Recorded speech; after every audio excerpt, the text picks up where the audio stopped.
To all my saved, sanctified, and filled with the Holy Ghost women, mothers, apologize to your children. I don't care how grown they are. Apologize to them, because there's a lot of things that I believe that we have done as we were grinding, as we were making it happen for our family, as we were sacrificing, that they still don't understand today. Some of our children need to hear, I'm sorry. I think about my life and how I was a single mom for 2 years after I had my first child.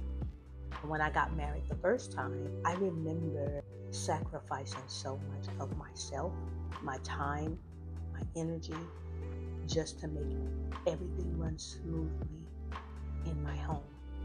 But what I didn't know is that when I spoke harshly or I found myself becoming easily irritated, I was responding to my children in a way that hurted them.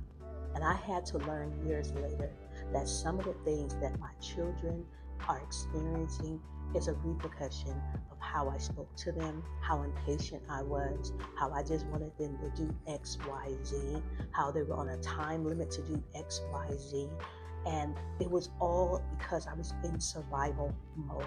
And I know a lot of times with parents, we want our children to be perfect. We want them to dot every I and cross every T. We want them to maximize their potential in every stage of life.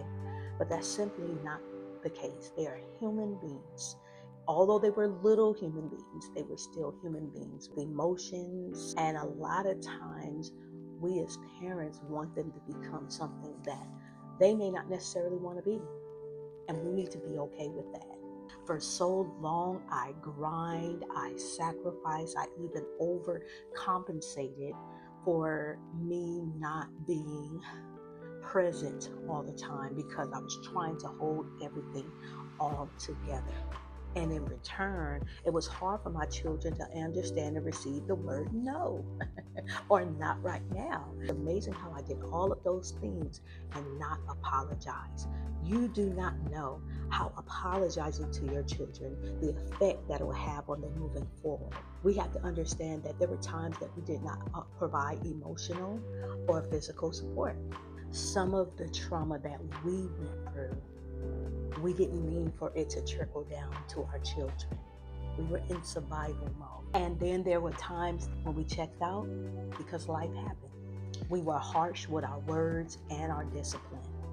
They remember when we don't. And you can begin to heal your own children by simply apologizing. That's the first step. If you're older than 30 and have 1, 2, or even 3 children, simply pick up the phone, send a text, stop by, but apologize.